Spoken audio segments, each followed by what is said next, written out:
Practice of past indefinite tense. आज हम practice करेंगे पास्ट इंडेफिनिट टेंस पर। पास्ट इंडेफिनिट टेंस के जो सेंटेंसेस होते हैं वो कैसे ट्रांसलेट होते हैं। फर्स्ट सेंटेंस दिया गया है, राज ने अपने माता पिता के पैर छुए। राज ने अपने माता पिता के पैर छुए। तो ये तो हमको देखना नहीं है कि ये पास्ट इंडेफिनिट नहीं है, क्योंकि सारे सेंटेंस इसमें पास्ट इंडेफिनिट के हैं, क्योंकि हम उन्हीं पर प्रैक्टिस करने जा रहे हैं। वैसे हमको देख भी लेना चाहिए थोड़ा सा कि हम according to verb, according to action कैसे सेंटेंस को पहचानेंगे। पैर छुए, पहचानने का तरीका होता है एक्शन जो होता है, किया गया होता है जो भी एक्शन, उस एक्शन के अनुसार ही हम देखते हैं। तो पैर छुए, हमें ये नहीं पता चल रहा है कि पैर अभी भी छूने का कार्य जारी है, ये नहीं पता चल रहा है कि पैर छुए जा चुके हैं। तो जब भी ये दो काम आपको ना पता हो तो समझ जाइएगा कि ये पास्ट का इंडेफिनिट एक्शन है। ये तो ना पता चले कि ये कार्य जारी है, और या फिर ये ना पता चले कि ये कार्य पूरा हो चुका है। जब ये दो चीजें हमको ना पता चले तो पास्ट इंडेफिनिट का टेंस हो जाता है, और एक्शन पास्ट में घटित हुआ हो। राज ने अपने माता पिता के पैर छुए। किसने पैर छुए? तो राज ने। ये है सेंटेंस का सब्जेक्ट। सेंटेंस में सिर्फ और सिर्फ बताया गया है, इट मीन्स ये असर्टिव सेंटेंस है। और असर्टिव सेंटेंस को बनाने के लिए सबसे पहले हमें किसी की जरूरत होती है, तो वो सब्जेक्ट की होती है, तो राज। और सब्जेक्ट के बाद हमेशा V2 का प्रयोग करते हैं। तो V2 क्या है? छूना, वर्ब। वर्ब की सेकेंड फॉर्म V2 होती है। तो छूना की मीनिंग तो होती है टच।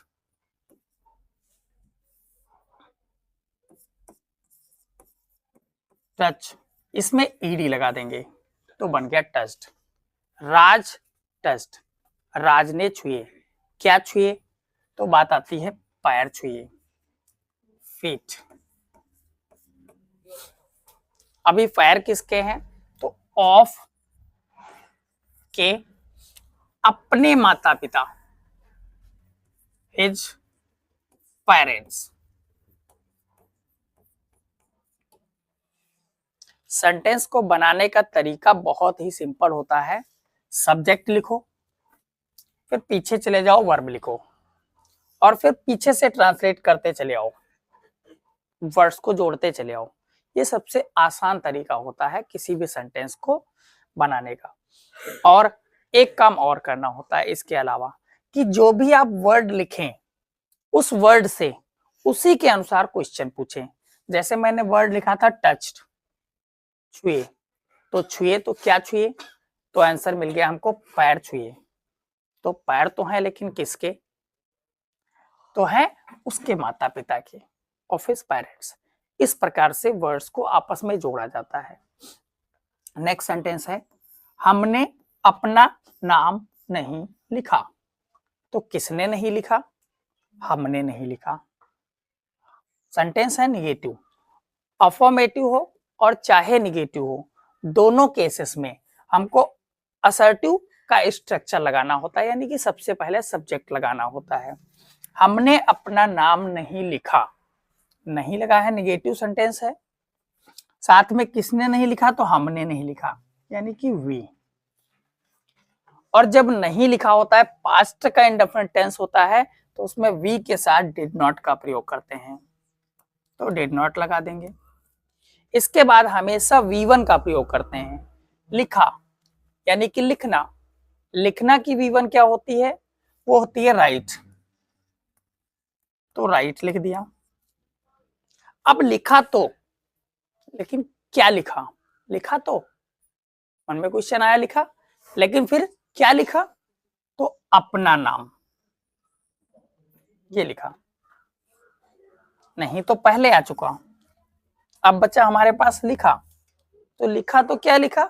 अपना नाम। वी के साथ अपना के जो अंग्रेजी होती है वो अवर होती है, इसलिए यहां पर लगा देंगे अवर नेम।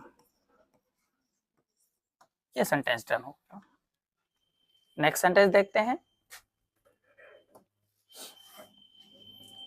क्या आपने मुझे 10 रुपए दिए?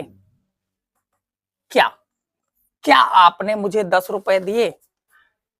क्या एक क्वेश्चन वर्ड है और शुरुआत में पूछा जा रहा है क्या? तो जब भी शुरुआत में क्या लगा हो या फिर कोई क्वेश्चन वर्ड सेंटेंस हो, तो आप उससे पूछिए कि क्या इस प्रश्न का उत्तर यस या नो में दिया जा सकता है? क्या आपने मुझे 10 रुपए दिए? तो आप या तो कह सकते हैं हाँ या कह सकते हैं ना। तो हाँ या ना में उत्तर दिया जा सकता है, और जब हाँ या ना में उत्तर दिया जा सके तो इंट्रोगेटिव जो होता है वो सेंटेंस फर्स्ट टाइप का होता है, यानी कि हेल्पिंग वर्ब से सेंटेंस स्टार्ट होता है। कभी भी कोई भी सेंटेंस जिस प्रश्न का उत्तर हाँ या ना में दिया जा सकता है, उसको बनाते समय हम हेल्पिंग वर्ब का प्रयोग करते हैं। सबसे पहले 10 रुपए दिए पास्ट का इंडेफिनिट है, पास्ट के इंडेफिनिट में जो हेल्पिंग वर्ब होती है वो डिड होती है। तो सबसे पहले हमने डिड लगा दिया। डिड के बाद हमेशा आपको सब्जेक्ट की जरूरत पड़ेगी, तो सब्जेक्ट ढूंढेंगे। क्या आपने मुझे 10 रुपए दिए? किसने 10 रुपए दिए? आपने। ये हमारा सब्जेक्ट है, तो सब्जेक्ट लगा देंगे। आपने मतलब यू। अब देखना है सेंटेंस निगेटिव तो नहीं है, क्योंकि निगेटिव होता है तो यहीं पर नॉट लगता है, तो सेंटेंस निगेटिव नहीं है। नहीं है तो V1 की जरूरत पड़ेगी हमें इसके बाद तुरंत। रुपए देना, देना के लिए गिव वर्ड का प्रयोग करते हैं, और V1 गिव होती है तो हम गिव लगा देंगे यहां पर। अभी क्या बचा? दिया, तो बात आती है क्या दिया, तो रुपए दिया। अभी एक और चीज बात आती है, दिए तो रुपए, लेकिन किसे दिए? तो मुझे दिए। यहाँ पर दो ऑब्जेक्ट हैं, तो जब भी किसी सेंटेंस को आप ट्रांसलेट कर रहे हो और आपके पास दो ऑब्जेक्ट आ जाएं, तो आपको याद रखना है कि जो लिविंग बीइंग का ऑब्जेक्ट होगा, अर्थात मनुष्य जाति से बिलोंग करने वाला ऑब्जेक्ट होगा, तो या तो आप इसको यहीं पर लिखें तुरंत वर्ब के तुरंत बाद, और अगर जो आप यहां पर ना लिखें, मान लीजिए हम यहां पर नहीं लिखना चाहते हैं, तो यहां पर नॉन लिविंग ऑब्जेक्ट को लिख दीजिए। और जब इसको लिख देंगे तो ये जो लिविंग ऑब्जेक्ट होता है, यानी कि जिसे हम इनडायरेक्ट ऑब्जेक्ट कहते हैं, तो ये इनडायरेक्ट ऑब्जेक्ट पीछे जाएगा। और जब भी कभी इनडायरेक्ट ऑब्जेक्ट पीछे जाता है तो अपने से पहले टू लेता है। तो आप पीछे से बना रहे हैं, चूंकि हमने बताया भी है कि आप सारा सेंटेंस पीछे से बना सकते हैं एक एक करके। तो दिए तो क्या दिए? 10 रुपए दिए, तो 10 रुपए के लिए 10 रुपीज लिख दिया। ये होता है हमारा डायरेक्ट ऑब्जेक्ट। अब इसके बाद हमको लगाना है इनडायरेक्ट ऑब्जेक्ट। 10 रुपए तो दिए, बात आती है किसे दिए? तो मुझे दिए। तो मुझे एक ऑब्जेक्ट है, मी लगाते हैं इसके लिए, लेकिन इससे पहले हम टू लगाएंगे, क्योंकि ये इनडायरेक्ट ऑब्जेक्ट है और बाद में जाता है, तब इससे पहले टू प्रीपोजिशन लगती है। तो ये सेंटेंस डन हो गया। नेक्स्ट सेंटेंस देखते हैं। हमें उसने अपना नाम क्यों नहीं बताया? क्यों नहीं बताया, क्वेश्चन पूछा जा रहा है फिर से, क्यों नहीं बताया? क्यों नहीं बताया क्वेश्चन पूछा जा रहा है, और क्वेश्चन जब भी पूछा जाता है तो आपको याद रहे, अगर जो उस प्रश्न का उत्तर हम हाँ या ना में दे सकते हैं तो हेल्पिंग वर्ब से सेंटेंस स्टार्ट करेंगे, और अगर जो हाँ या ना में नहीं दे सकते हैं तो हम उसी क्वेश्चन वर्ड से सेंटेंस को स्टार्ट करेंगे। यहाँ पर बच्चों को बहुत बार कंफ्यूजन होता है कि क्या लिखा है, तो एक बार लिख देते हैं कि सर व्हाट लिख दो, और एक बार क्या लिखा है तो हेल्पिंग वर्ब लगा देते हैं सबसे पहले। तो बस आपको ये चीज याद रखनी है कि अगर जो सेंटेंस में क्या लगा है और उस प्रश्न का उत्तर आप हाँ या ना में दे सकते हैं, तो हमेशा हेल्पिंग वर्ब से सेंटेंस स्टार्ट होगा। और वही क्या लगा है और उस प्रश्न का उत्तर आप हाँ या ना में नहीं दे सकते हैं, तो कभी भी हेल्पिंग वर्ब का प्रयोग नहीं करेंगे शुरुआत में, सबसे पहले उसी क्वेश्चन वर्ड का प्रयोग करेंगे। तो क्यों नहीं बताया, रीजन बताना पड़ेगा आपको। हाँ या ना में उत्तर नहीं दे सकते हैं, जब रीजन बताना पड़ेगा तो हमको सिंपल सी बात है, इसी क्वेश्चन वर्ड को सबसे पहले लगाना होता है। लगा दिया, जस्ट उसके बाद वही स्ट्रक्चर लगाना होता है जो हमें क्या वाले सेंटेंस में लगाना होता है, यानी कि यस और नो टाइप में लगाना होता है। तो सबसे पहले इसके बाद डिड लगाना है, पास्ट इंडेफिनिट टेंस है तो डिड लगा दिया। डिड के बाद हमको चाहिए होता है सब्जेक्ट। अब पूरे सेंटेंस में देखिए सब्जेक्ट क्या है। आप हमें उसने अपना नाम क्यों नहीं बताया, तो नाम किसने नहीं बताया, उसने, ये है हमारा सब्जेक्ट। किसने नहीं बताया, उसने नहीं बताया, ये सब्जेक्ट हो गया, तो ही लिख दिया। अभी अगर जो नॉट है सेंटेंस में, तो सब्जेक्ट के तुरंत बाद नॉट का प्रयोग करते हैं, तो नॉट लिखा गया है, नॉट लगा दूं। इसके बाद V1 बताना, बताना की जो वर्ब होती है वो टेल होती है, तो टेल लगा दिया फर्स्ट फॉर्म में।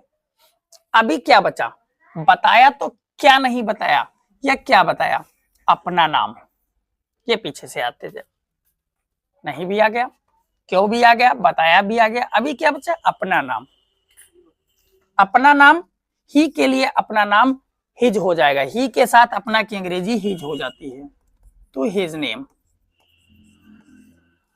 अभी पूरे सेंटेंस में एक चीज और बची है, अपना नाम तो नहीं बताया, लेकिन किसे नहीं बताया, तो आता है हमें नहीं बताया।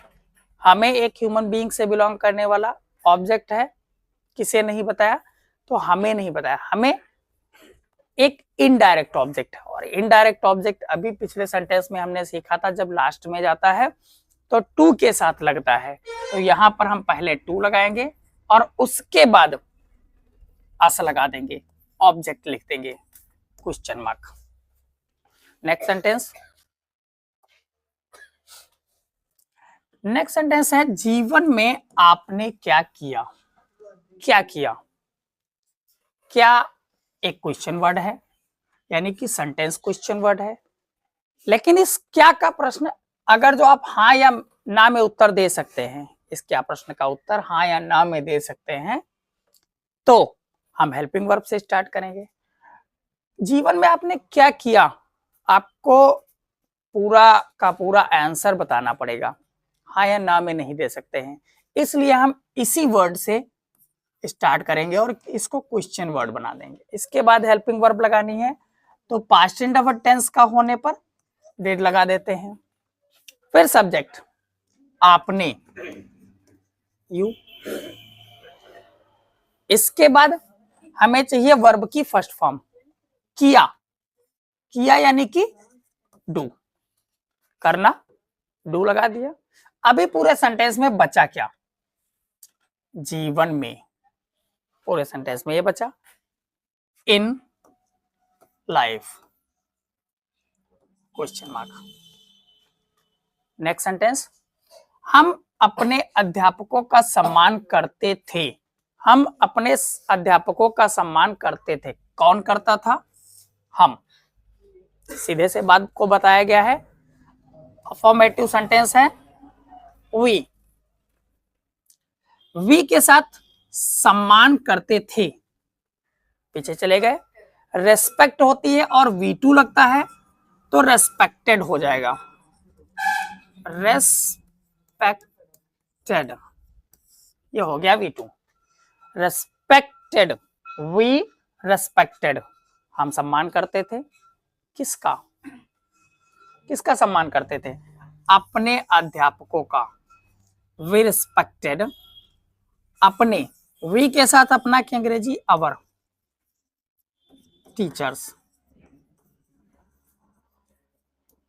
ये सेंटेंस। नेक्स्ट सेंटेंस देखते हैं, सीता जी राम जी और लक्ष्मण जी के साथ वन गई, कौन वन गया, सीता जी, सीता जी, सीता जी गई, गई, वेंट, वेंट, कहां गई, वन को, वेंट टू फॉरेस्ट। किसके साथ गई, गई तो जंगल को, लेकिन किसके साथ, तो के साथ के लिए विद, किसके किसके साथ गई हैं, राम जी और लक्ष्मण जी, विद राम जी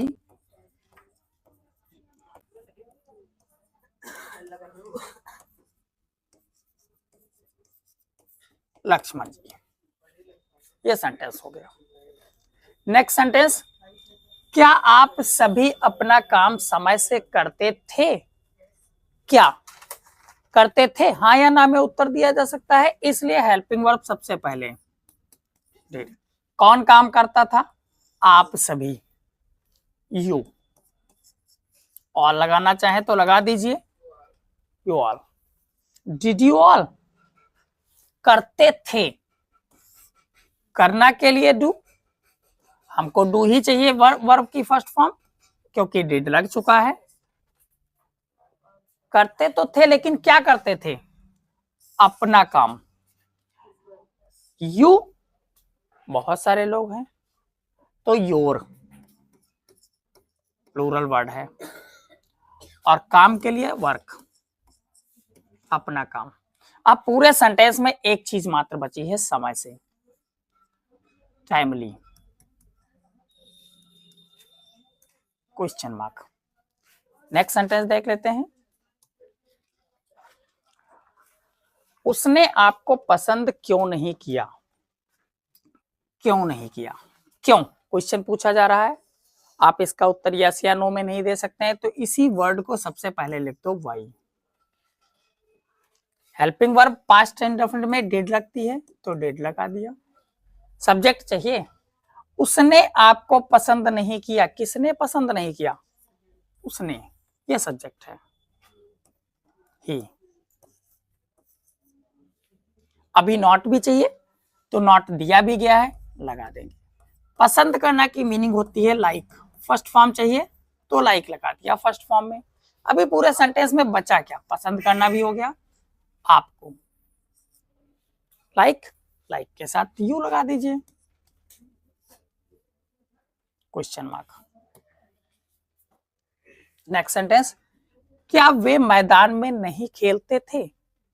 हाँ या ना में उत्तर दिया जा सकता है, तो जब दिया जा सकता है तो सबसे पहले इसके लिए हम डिड लगा देंगे। डिड के बाद सब्जेक्ट, कौन खेलता था या कौन नहीं खेलता था? तो वे नहीं खेलते थे, दे। अभी नॉट भी चाहिए, तो नॉट दिया भी गया है, नॉट लगा देंगे। अभी वर्ब की फर्स्ट फॉर्म चाहिए, खेलना के लिए फर्स्ट फॉर्म प्ले होती है, तो प्ले लगा दिया। अभी पूरे सेंटेंस में एक चीज बच गई है, सब हो गया, मैदान में, तो in the ground, question mark. Next sentence, क्या उसने खाना नहीं खाया? क्या, हाँ या ना में उत्तर दिया जा सकता है, या तो कह सकता है नहीं, या तो कह सकता है हाँ। क्या उसने खाना नहीं खाया, कह सकता है हाँ, या तो कह सकता है ना। तो बना देंगे, डिड सबसे पहले लगेगा, फिर सब्जेक्ट, किसने खाना नहीं खाया? उसने। फिर चाहिए नॉट, तो नॉट दिया गया है, तो नॉट लगा देंगे। फिर चाहिए V1, ईट फर्स्ट फॉर्म होती है, ईट हो गया। अब ईट तो किया, लेकिन क्या? खाना, फूड। ये हो गया सेंटेंस। नेक्स्ट सेंटेंस है, बच्चे आपको नहीं सताते थे। कौन नहीं सताता था? बच्चे, चिल्ड्रन। नहीं लगा है, तो नहीं के लिए डिड नॉट लगा देंगे। सताना की मीनिंग टीज होती है, तो टीज लिख देंगे फर्स्ट फॉर्म में। अभी पूरे सेंटेंस में बचा क्या? आपको, यू, क्वेश्चन मार्क।